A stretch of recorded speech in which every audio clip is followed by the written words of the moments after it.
So this week and next week, in this talk and the one I'll do next week, I want to explore the theme of desire a little bit, and sort of divide it into at least two parts. If we think as human beings with this aspect of our being, of our heart, of our life, the aspect of desire, and how mysterious in a way that is. And so, particularly if come from this or that tradition, can feel like, well, maybe I'll get to the bottom of that. Maybe I will fully understand that one day. But maybe desire is one of these aspects of our existence that's actually infinite in its mystery. And we can approach it from so many different angles, so many different directions, and each one reveals something quite different, perhaps. Maybe I cannot exhaust my exploration of desire in this life. So, having said that, what I'd like to do in these two talks is take two, maybe three directions, angles, approaches to this whole area, but two or three that are probably pretty unusual in this kind of environment of these kind of teachings.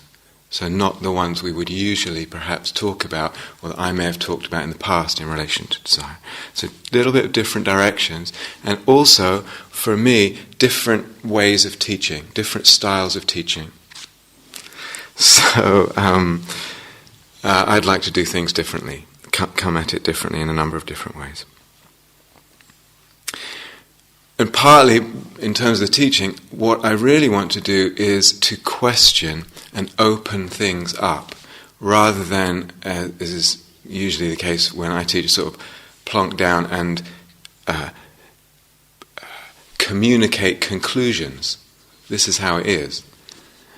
So I don't want to do that so much. I'd rather just seek to open things up, shake things up a little bit. Because as practitioners, as human beings, it's so easy without realizing it to settle, to become settled in certain views, maybe only partially examined views. So easy. And something over time gets shrunk, if that's the case. Something over time gets rigid. And something gets limited that way. And that can go on, it can go on for years and decades without us even realizing it. So easy, so easy. So when you're listening to this talk and the other one, it's also very interesting when we listen how easy we hear something, and without realizing it we want to put it into a box, into a framework of what I already know. So we might chip off a bit of what we're hearing, just chip it to fit the conceptual framework and the box of what I already know, so that nothing gets too shaken up, too challenged. So this is just something human, apparently, but I wonder if in listening we can actually do the opposite and keep an ear out for what's new, what's there that is not already in my conceptual framework. I'm looking to be opened up, to question, to be shaken up a little bit, something to get challenged, a different way of listening. So today I just want to say a little bit about introduction and the first angle on desire. So, what's your image, what's your sense or imagination of what it's like to be enlightened? Or what an enlightened person is like, or what their experience is like? Maybe so, I have no idea. What have you heard? What have you read? Maybe, I would venture to guess, there's something that we imagine that this person or person near that, they don't want anything to be different. something's happened in terms of their desire. Desire is gone. We say, I'm just with what is. I have no desire for anything other than what is. I'm just in the moment. That's usually somewhere wrapped up in our sense of what it means to be awakened. And of course you've heard teachers, I'm sure myself included, and others say, and the Buddha certainly saying, suffering comes from clinging and from desire. So beware of clinging, beware of craving, desire, greed. Beware of it and let it go. And the Buddha, for example, just in relation to sense desire, he said, impermanent are sense pleasures, hollow, false, and delusive. They are conjurers' tricks, magicians' tricks, tricks which make fools prattle. That's pretty strong language. We don't often speak that way. But I don't even have to be a meditator to look inside and outside in my life and see that desire clearly leads to suffering. How clear that is. You just look in the case of addiction and the enormous suffering that's wrapped up in that because the mind is caught up, bound to some desire. And whether that's a fully blown obvious addiction or the more subtle addictions we have. The effects of greed on the planet. Why is it, after all this time, all this years we've been hearing about climate change, we can't seem to get it together? Can't seem to put something significant into place. What's going on there despite the knowledge? Does it have something to do with greed that we're not prepared to let go of, with desires that we're not prepared to let go of? And I might want something in my developed Western world. I might have that desire and not be willing to give it up, even if it means that someone on the other side of the world might not be able to have those things. What's happening? And the devastation this causes. Huge. Basic willingness we seem to somehow go along with an exploitation of others just because this desire stream is running. And the Buddha says, when he says, what is suffering? And one of the things he says, not getting what you want is suffering. Not getting what you desire is suffering. So all this is obvious just when I open my eyes. I don't need to be a meditator to see any of this. And so teachings come and teachers say and write, let go, let go. Have you heard that? Let go? Anyway. And sometimes, of course, we hear that and it sounds great. It's so simple. It's great. Let go. That sounds great. I'm going to let go. And what happens? Well, sometimes I can let go, but sometimes I can't. Did you experience this? We have limited success letting go. And of course we tend to conclude, well, it's my fault, I'm not awakened enough, I'm not this, I'm not that. There are many reasons why our success in letting go is limited. But maybe it's also in part that desire itself is not so simple. It's just not so simple. And that's why it's difficult to let go. The teaching is too simple. At another retreat center, something happened, and I heard about it because I know both of the people involved, the student and the teacher. I know them quite well. And the student reported this back to me at another time. She was in a group interview, and she said she was sharing her longing for God. And this teacher responded in the group, said, longing for God is just another craving like all others. It brings suffering. It's an attempt to escape what is. Let it go. And so I heard this and I felt I didn't feel very comfortable with that at all, actually, knowing both the student and the teacher. Because it may be that some, and in this case this other teacher, there's a fear of desiring. I'm afraid to desire sometimes. And afraid to desire deeply, and afraid to desire for deep things. There's a fear, there's a holding back of that. And we talk about non-clinging, and we talk about non-clinging, and we try and let go of the deep desire. But in all that talk and in all that kind of practice, many smaller desires may remain alive, unchallenged. The desire for comfort, for pleasure, for security, for convenience and ease. All kinds of fears unchallenged. Fear and desire go very, very much together. So with all of this, I have a question for all of us, myself included. Is it your personal experience? Is it really your personal experience, as they say, empirically proven for myself, in my experience, that desire brings suffering? Is it so simple as that? And is it always true?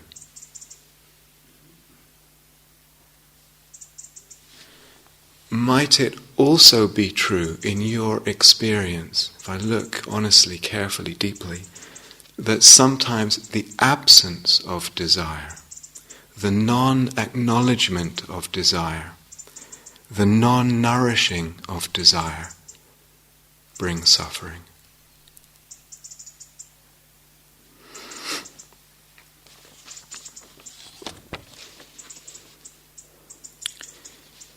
So this is what I want to explore over these two periods together, or some of that anyway. 3 directions over these 2 talks, and not so much conclusions, as I said, but openings, questionings, making space. So let's start, actually, and as I say, we'll do it in a slightly different way. I'd like to do it together as a kind of exercise or exploration together. It's not really a meditation, you could think of it that way if you want. It's a kind of inquiry together. So you can sit in whatever posture is comfortable. It doesn't have to be your meditation posture, but just something where there can be a certain openness in the body and a certain wakefulness. And the eyes could be closed or open, or you can change as you go along. I want to find a way in with this. So, whatever posture you're in, just taking a little time to really land in that posture, to relax,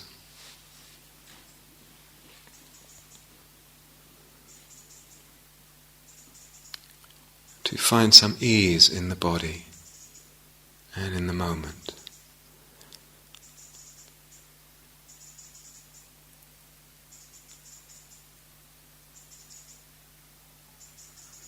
Just being in the body, in the fullness of the body, with awareness, with presence, with sensitivity.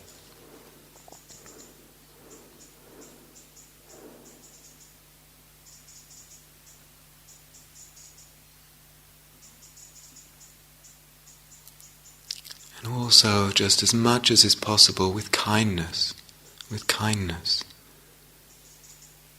This body, this mind, this moment now, held in kindness, held in care.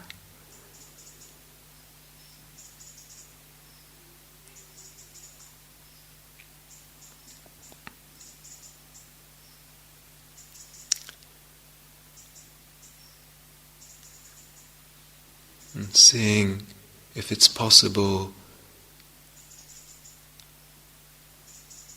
to see this exercise, this exploration, this inquiry that we're about to do, to see it as a kindness,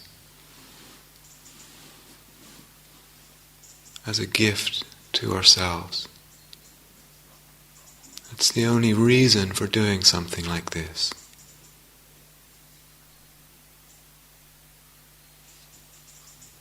to inquire deeply into ourselves is a kindness. It is a gift.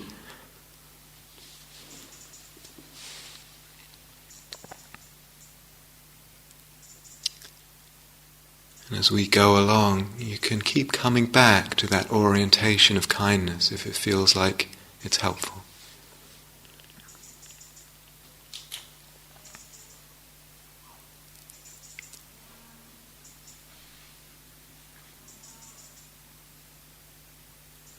So the very first part is optional, only if it feels okay.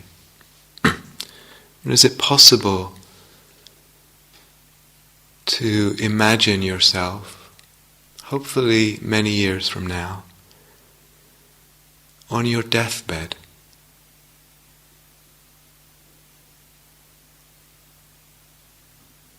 In a room, on a bed, knowing that death is approaching, at the most a couple of days away perhaps, the end of this life, of this journey, of this adventure.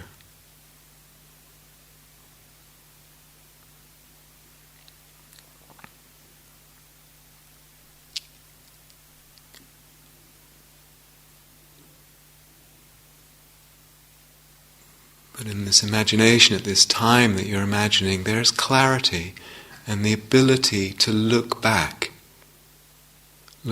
on one's journey, on one's life. All of it, remember, seeing it clearly.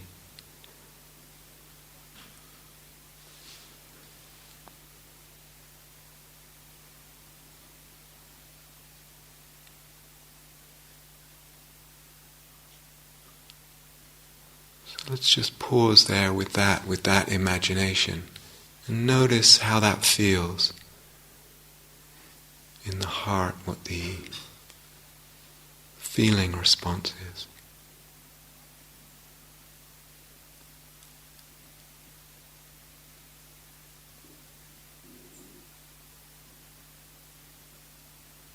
The end of this miracle, of this wondrous gift.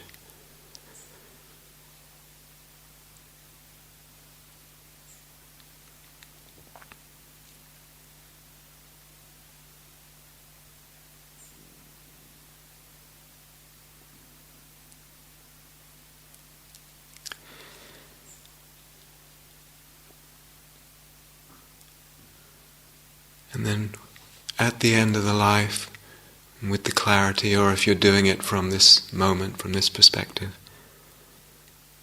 dropping in the question, what did I want from life? What did I want? What was it that I wanted? Or what do I want? What is it that I want?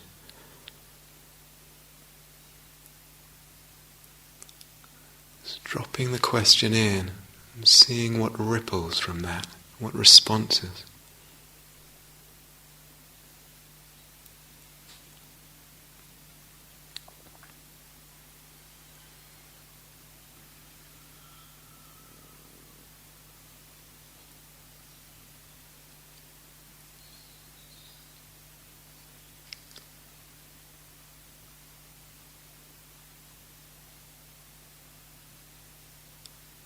Remembering the space of kindness, the holding of kindness, the orientation of kindness inside.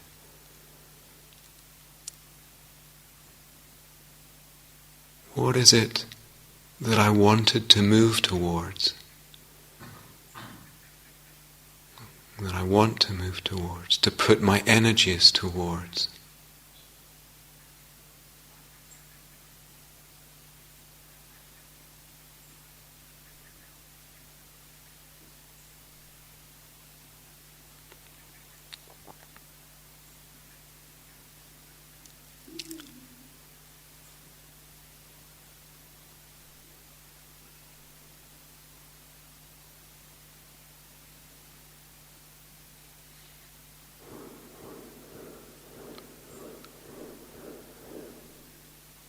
So not pressuring or forcing answers or putting the mind and heart under pressure, being spacious and gentle, receptive.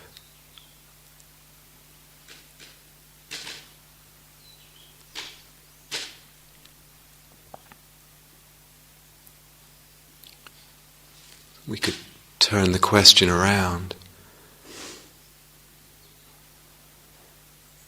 At the end of life, what do I regret not doing, not trying, not going for?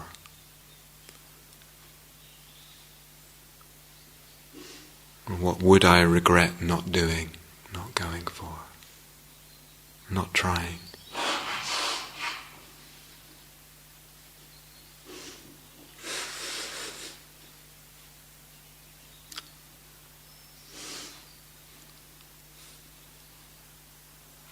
Lots of kindness, lots of space. And what comes up? What comes up?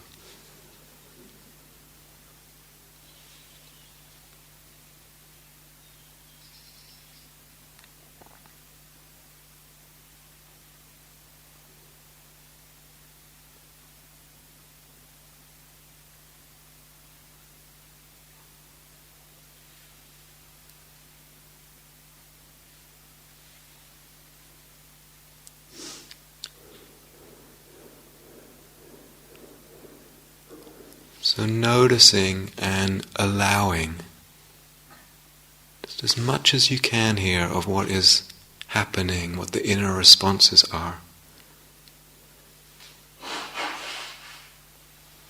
And please don't project onto me as the teacher that I'm coming from some position here,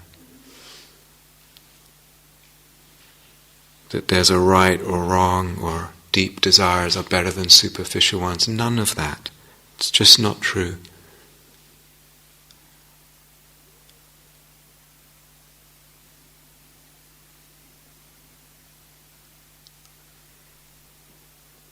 Is it possible to fully honor yourself and your truth?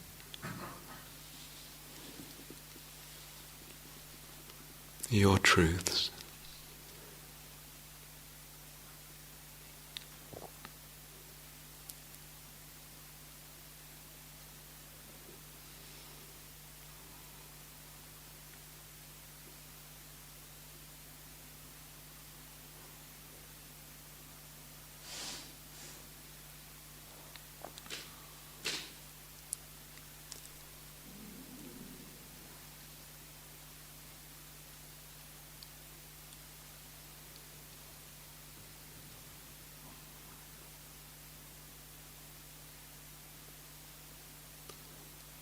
Be playful with this. You might have to be very light and playful to make it work for you. Make it alive.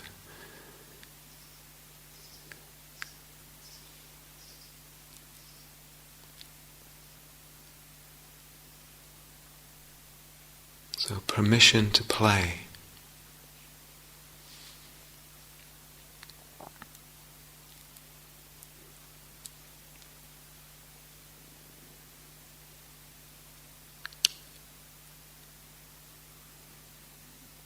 If you think you know what you want, you've always known what you wanted, and the same old answer comes, maybe check, see if it's still true.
one way to bring it alive and possibly give a little more richness. To ask, what did I want? What do I want outwardly? And what did I want inwardly, in the inner life?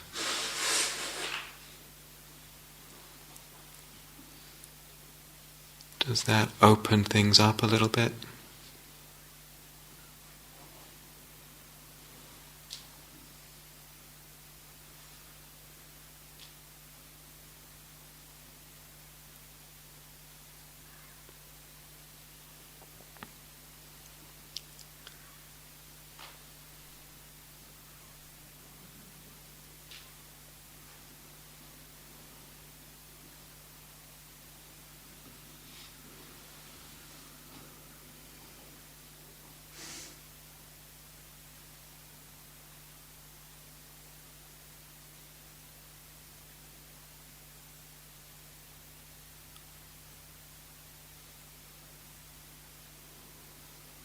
Or perhaps splitting it into, what did I want to receive from life? What do I want to receive from life? And what did I want, what do I want to give to life? So perhaps asking two questions like that opens it up.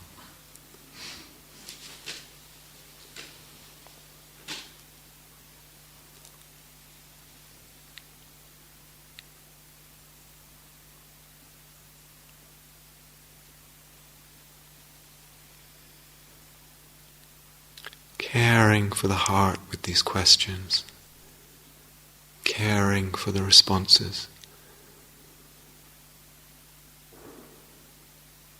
caring for our life.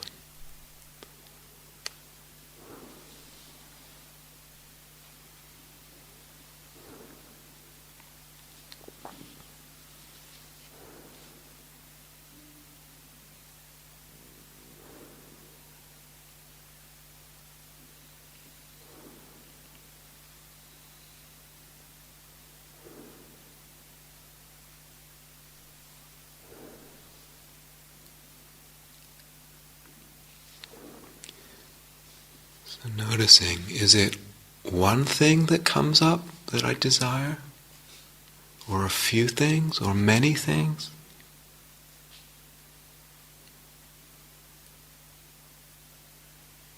Or maybe doing this I get some other feeling entirely. Just noticing, allowing.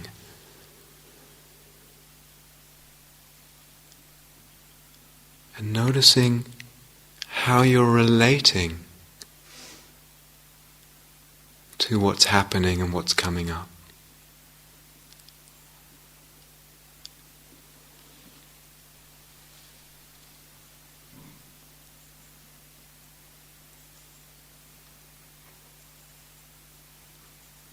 How am I relating to these desires, these emotions, these thoughts?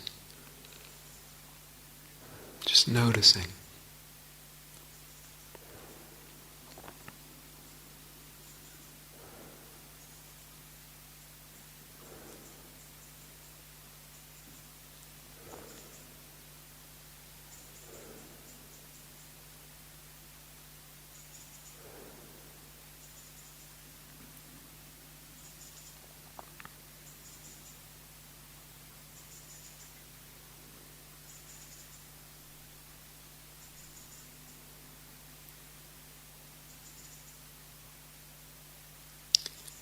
Noticing what the assumptions are, perhaps. That it's better to have just one strong desire, or many desires, or no desires.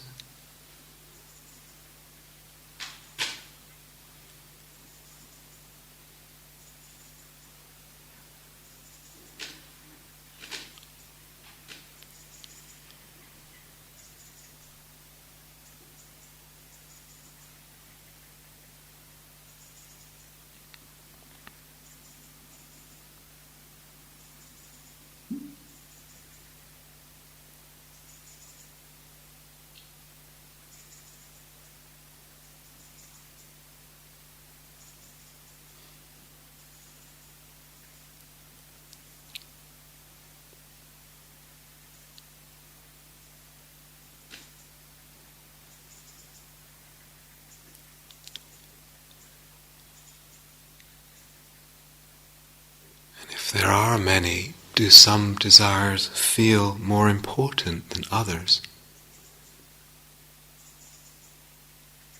Somehow.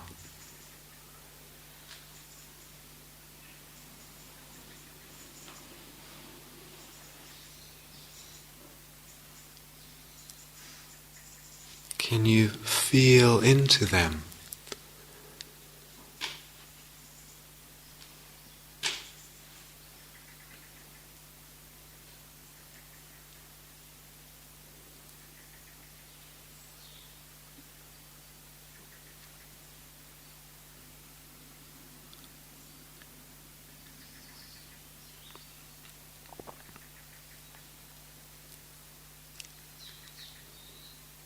Find a way to make this work if it feels too heavy for you, too tight.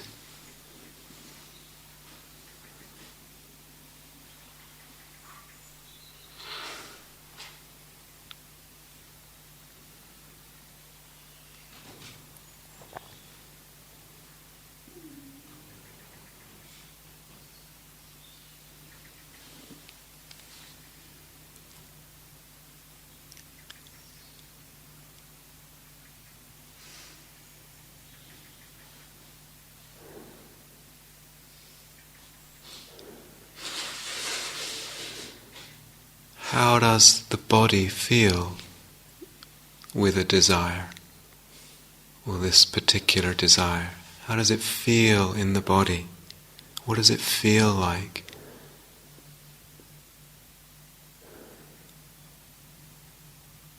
Really including the body.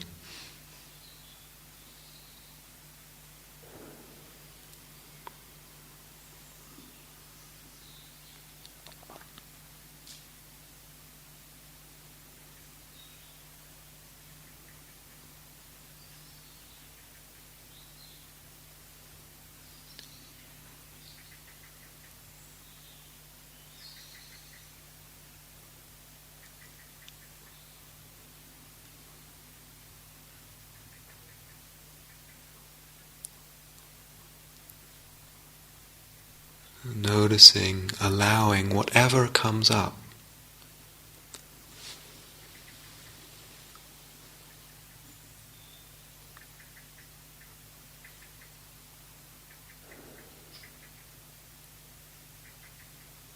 Not just in the body, but in the realm of thought and assumptions. This is good, this is not so good.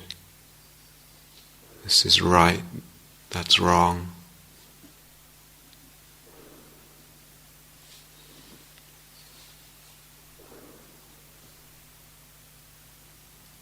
Perhaps the mind says, such a thing would be impossible to attain, impossible for me to get. Would be suffering to have that desire.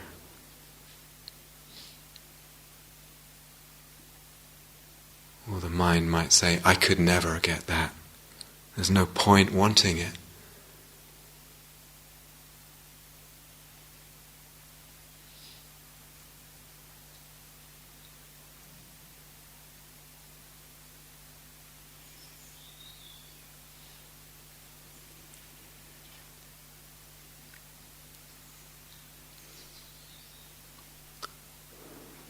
Maybe the mind thinks at times, I might fail. And what goes with that?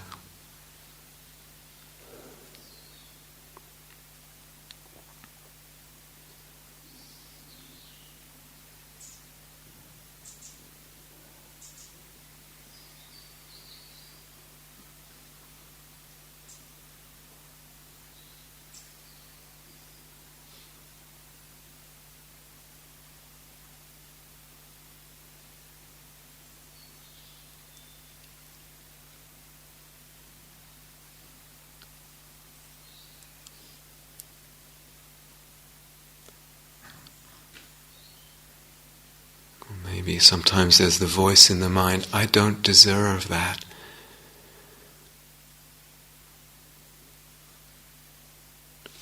I don't deserve that thing and I don't deserve to want that thing. Maybe that comes up.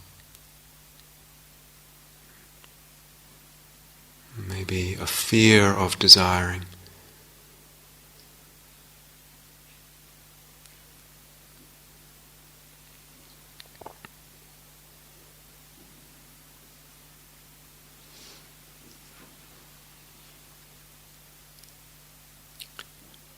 But maybe joy, somehow. Maybe love. Maybe energy or peace. Noticing and feeling everything that comes.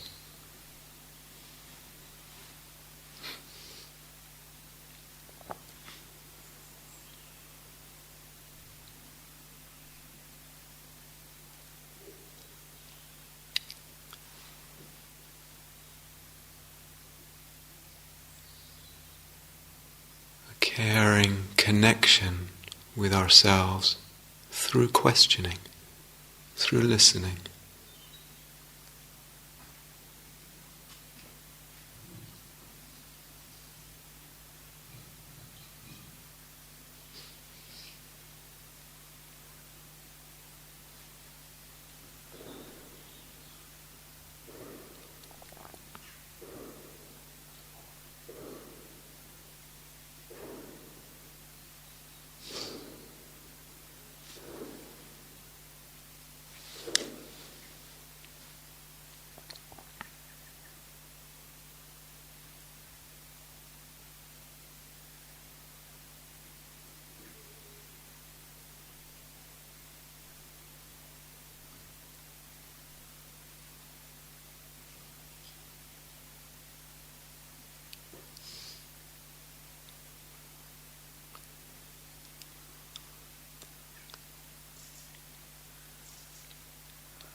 And lastly,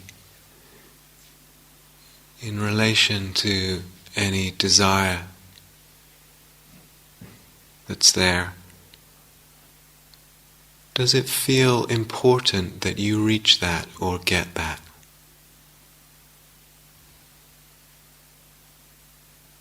Would it matter if it didn't materialize?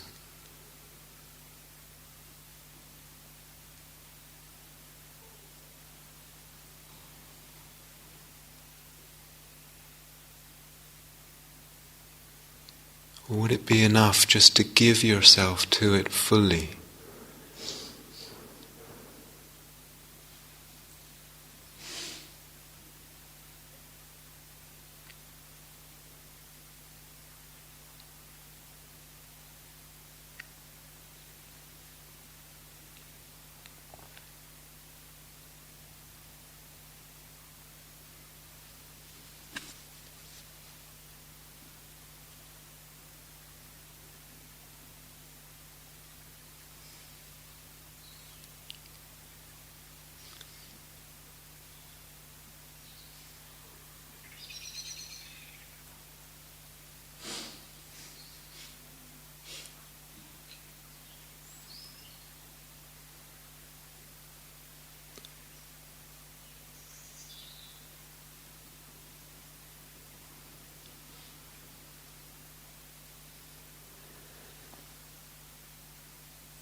Staying connected to this caring for yourself, this kindness and warmth. You can open your eyes or shift your posture or whatever you like as we come out of that exploration.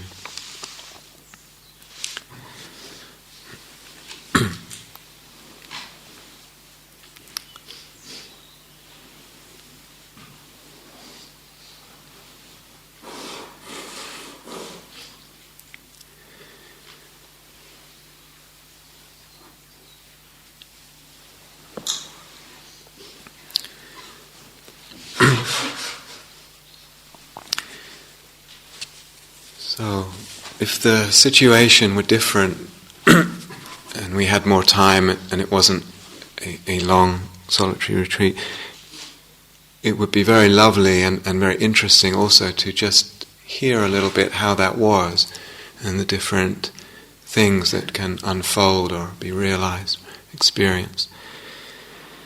And to hear a little bit from you, but because of this particular situation we won't do that. But I'm aware, I know, that it can bring up quite a range of different things and different experiences, and sometimes can be quite uncomfortable, that kind of exercise, or even overwhelming. Sometimes in relationship to asking deeply, what do I want? And looking into our desires, what we encounter is a sense of what we don't have, a sense of lack. And that's something I want to explore in the next talk. But all kinds of inner responses are possible. I'm well aware of that. Including joy. I don't know if anyone felt any joy with that at all. Did anyone? Yeah, good. But really, whatever it was, it's fine. I hope you could see that there was some point to that, and if it felt like there wasn't any point at all, well, it may be the kind of thing that you might want to try again at some point on your own. There's a lot of potential in that. I wonder if anyone ran into their inner critic at all. Did that come up for anyone? Really? Well, no one's saying. Okay. I'm going to say a little bit about it because maybe people are not saying something, because my experience is actually with that kind of thing, that's often what gets run into. The inner critic, this voice or character or constellation inside that is putting us down, berating us, criticizing us, etc. Almost all the time, it can feel like in some instances. This inner critic. How quick the inner critic is to squash and ridicule and dismiss our desires, but especially our deep desires. It really wants to erase them, to destroy them. A while ago, I can't remember when it was, maybe a year ago, less than a year, I was in an interview with a woman. She'd been on retreat on and off quite a lot. And she came in and she said, I realize I'm getting clear, we hadn't done this exercise or anything, just getting clear that what I really want is to serve people. She was probably in her late 50s. I want to serve people. And we were talking about it a little bit, and then she said, but I realize I won't be able to. I'm incapable of that. And she gave a whole list of reasons, her inner critic gave a whole list of reasons why she would be incapable. And for instance, I'm closed to people. My heart is closed to people. Well, what was interesting, I know her relatively well, what was interesting listening to her is that some of what this litany of how she wouldn't be able to do that, some of that was actually relatively true. So it was true that she did close herself off from people, etc. But if I'm too quick to let the inner critic decide for me why I won't be able to do something, why I'm incapable of something, I don't give the desire a chance to grow. It's just like treading on a little shoot of a plant. I don't give it any desire to grow. And I won't see the effect of the desire growing. Maybe we need to protect desire sometimes, the way we protect a vulnerable young plant. Maybe in that protection we need to separate it out from the question or the idea of whether I'll be able to accomplish this, whether I'll be capable of. Maybe I just need to put that aside for a while. And likewise, keep it separate and put aside from what exactly am I going to do? What exactly is going to come out of this desire? Maybe the desire needs to grow first. I need to nourish the desire. And from that will start affecting and informing those other questions, whether I'm capable, what I'll do. Because when the desire is full, it influences how I will feel and respond, think about those questions. This woman, in this interview, immediately she says, who does she bring up? Gandhi, Mother Teresa, Nelson Mandela, etc., etc. What's that? What that really is a measuring stick, a ruler, to just go whack, whack, whack, whack, whack. That's what that is. She wasn't even moved. She didn't even let herself. We don't even let ourselves be moved by the, extraordinary examples of those kind of lives. Just using them as a measuring stick to make ourselves feel inferior. What happens if I let those lives touch my heart first? Let that in first to the emotions. And again, maybe that from the heart works on the self-view, works on the sense of what is possible. When the heart is different, the conclusions are different. The inner critic inhibits desire. The inner critic inhibits desire, deep desire especially. But interestingly, as in so many of these things, it works the other way too. Desire inhibits the inner critic. Inner critic inhibits desire, but desire will inhibit the inner critic. What happens to us with all of this? What happens to our spiritual aspirations? May not be the case with you here. Because of the inner critic, what do I shrink back from? With a fear of failure. I might fail.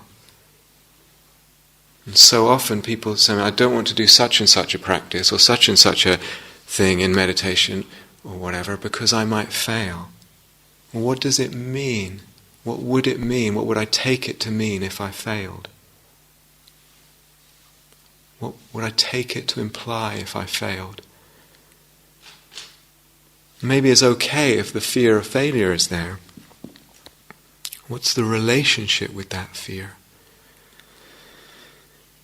What's the relationship with this inner critic? Because together, all of us, you and me and everyone else involved in all this meditation and insight, if in our culture together that fear of failure and that inner critic get too strong, what happens to the whole thing? What happens to the Dharma? What gets shrunk?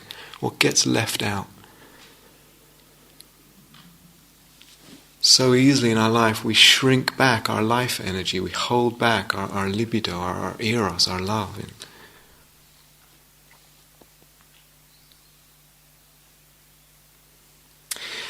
So in these kind of traditions, in the Dharma and other spiritual traditions, so very typical, as I was saying earlier, to hear desire, clinging, craving, greed bring suffering, so drop them, drop it.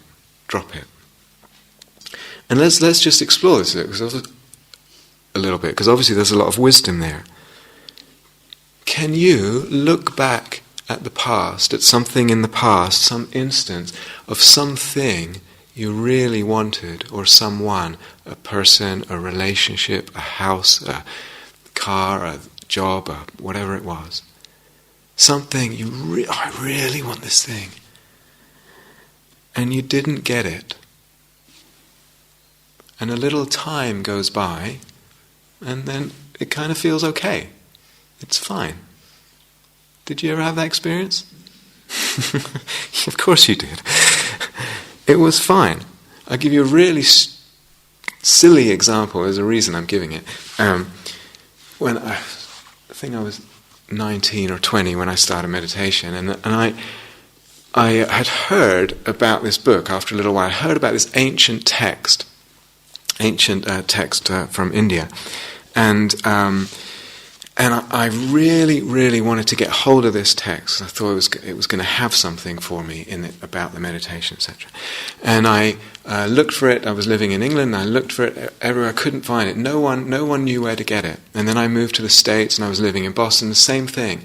And there wasn't Amazon.com. You could just Google it and find this thing. It was actually really difficult. And going to all these antiquated bookstores and walking through snowstorms and blizzards and defending myself against polar bears and all it was really, really quite a hassle, this hunt for this book. And I didn't find it. And quite exasperating. I didn't find it. A little time goes by, my practice develops, I explore this, I explore that, and I totally lost interest in the book. Some years ago, someone actually gave me the book as a present. They didn't know that I was looking for it. And I'm not interested in it at all. In fact, if any of you want it, you will, because it's completely not interesting to me. So I'm just mentioning that. I'll come back to it. So I look at the past, I see I really wanted this thing, I didn't get it, a little time goes by, it's okay. Or, you really wanted something, you did get it. You did get this thing that you really wanted. And then a little time goes by, and you realize, it didn't quite give me the fulfillment and the complete satisfaction that I anticipated. Either because it changed, how it was, whatever it was, or I and my desire changed. Have you noticed that ever? Yeah, of course. Of course. Either that. Have you heard this kind of thing before? Yeah, there's this kind of thing in teachings? Yeah, you must have heard this. Come on, guys. You've heard this before, right? Of course you have. So I'm not going in that direction in these talks. You've heard it before. I'm not going in that direction. I want to go in a different direction.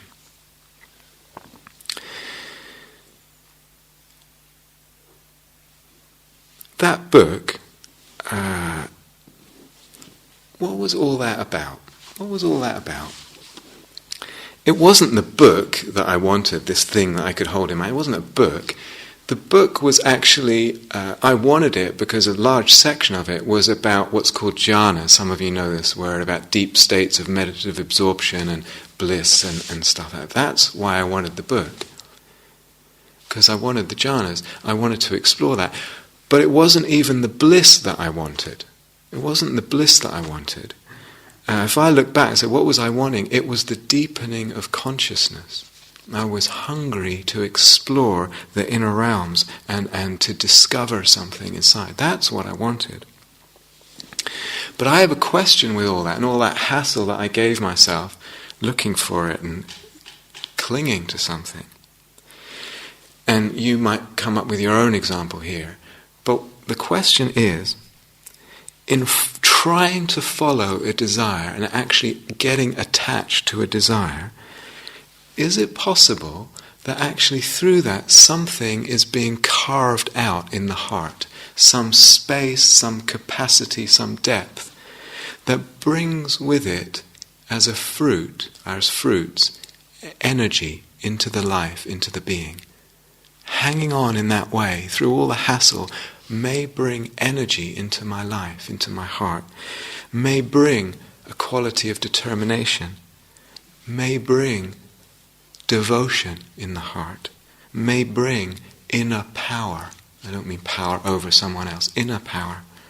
May bring dynamism, growth, a kind of soulfulness, a depth. All this might be carved out by clinging on to something that I really want. Maybe. And maybe, conversely, not desiring, letting go of what I desire. Maybe something in me gets disempowered, becomes weak over time. I'm talking about years and longer. Becomes flaccid or impotent even, maybe.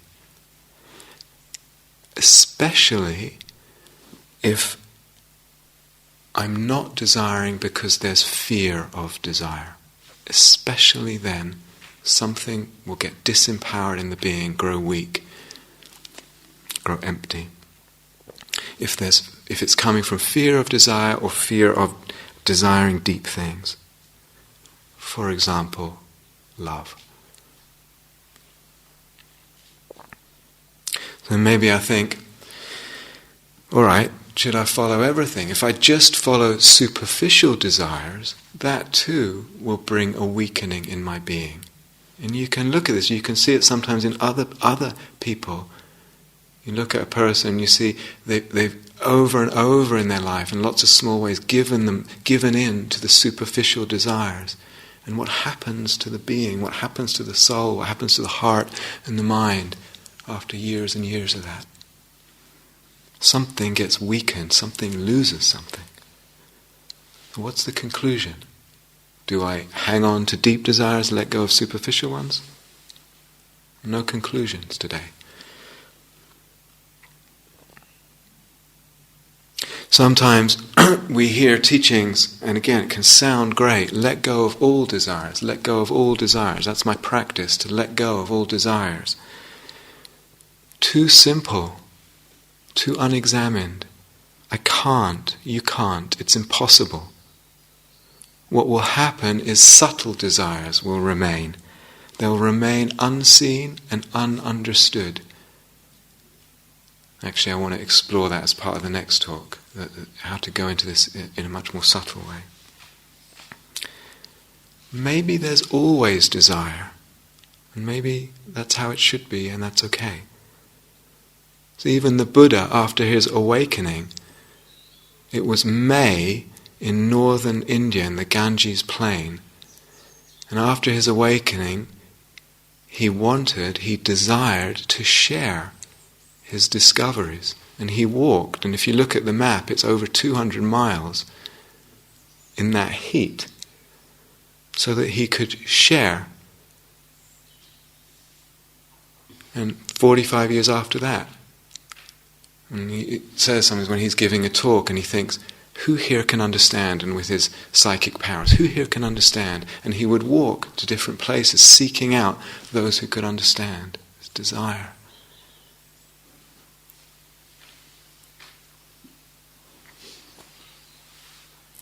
So, as I said, no conclusions today and next week. Well, maybe some next week, but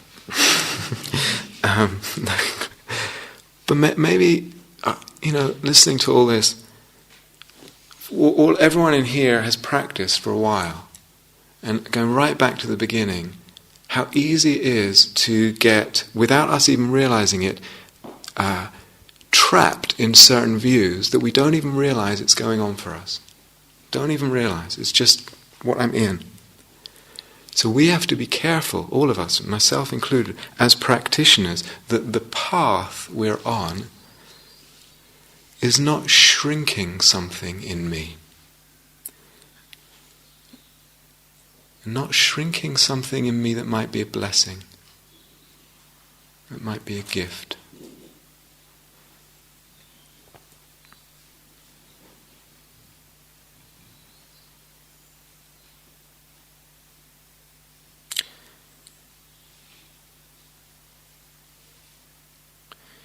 Okay, let's stop there for today, and next week it's not really a continuation, it's more like two different angles, exploration on this kind of infinite theme really. But let's have a bit of quiet time together.